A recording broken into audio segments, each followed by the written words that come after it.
ចាសូមគ្រូជំរាបសួរទូទេសនិកជនជាទីគោរពឥឡូវនេះក្រុមការងារគឺបានមកដល់ស្ពានមេទឹកដែលស្ថិតនៅក្នុងឃុំថ្មដា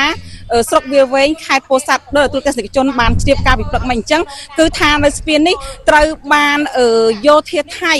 ប្រើយន្តហោះ A16 បានទម្លាក់ធ្វើឲ្យស្ពានរងការខូចខាតយ៉ាងធ្ងន់ធ្ងរដោយទូទេសនិកជនបានឃើញអញ្ចឹងចានេះគឺជាការខូចខាតយ៉ាងធ្ងន់ធ្ងរផងដែរចំពោះស្ពានដែលជាសមិទ្ធផលនៃកិច្ចខិតខំប្រឹងប្រែងរបស់ប្រមុខរដ្ឋាភិបាលកម្ពុជាចាមិនមែនធម្មតាទេបងប្អូនសូមមើលចាគ្រាន់តែវាយវាទៀតហើយនេះគឺចេញសរសៃអស់ហើយចាគឺឡើងខ្ទេចខ្ទីតែម្ដងទូទេសនិកជនដោយគឺជាសរសៃឈាមនៃសេដ្ឋកិច្ចរបស់ជាតិយើងហើយក៏ជាសមិទ្ធផល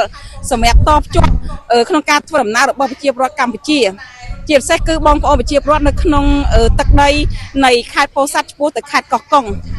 ក៏ប៉ុន្តែចំពោះបងប្អូនដែលរថយន្តធុនតូចនោះគឺអាចធ្វើដំណើរឆ្លងកាត់បានចាមួយចំហៀងបានន័យថាការខូចខាតនេះគឺចំកណ្ដាលស្ពានមួយចំហៀងចាហើយតាមដែលការរៀបរាប់របស់បងប្អូនប្រជាពលរដ្ឋមួយរូបដែលគាត់នៅចាំផ្ទះគាត់ទៅណាទេគាត់នៅមើលថែទ្រព្យសម្បត្តិរបស់គាត់នោះបានលើកឡើងថាទៅតែរយៈពេល1ម៉ោងមុនទេចាការផ្ទុះដាក់គ្នាទៅវិញទៅមកនោះឥឡូវឃើញថាស្ងប់បានរយៈពេលប្រហែល1ម៉ោងហើយចំពោះស្ថានភាពយ៉ាងណាទៀតនោះគឺយើងមិនអាចស្មានបានទេចាសូមអញ្ជើញទូទេសនិកជនទស្សនានៅការខូចខាតយ៉ាងធ្ងន់ធ្ងរផងដែរចានេះគឺជារឿងមួយគួរឲ្យសោកសង្វែងណាស់ដែលចាគឺខាងកងទ័ពថៃបានបំផ្លិចបំផ្លាញបានសម្លាប់ប្រជាជនកម្ពុជារបស់យើងស្លូតត្រង់ជាច្រើននេះហើយគឺជាការឈឺចាប់របស់ប្រជាជនកម្ពុជារបស់យើងចាឥឡូវនេះខ្ញុំសូមបង្ហាញការខូចខាតនៃការបំផ្លិចបំផ្លាញរបស់កង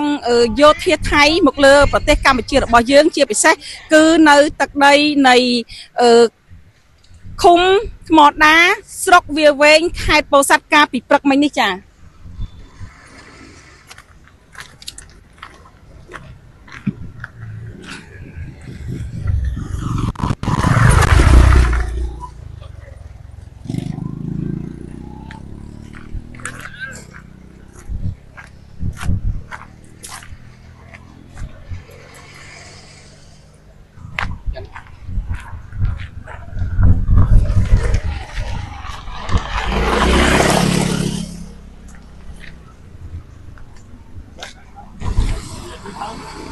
ដាក់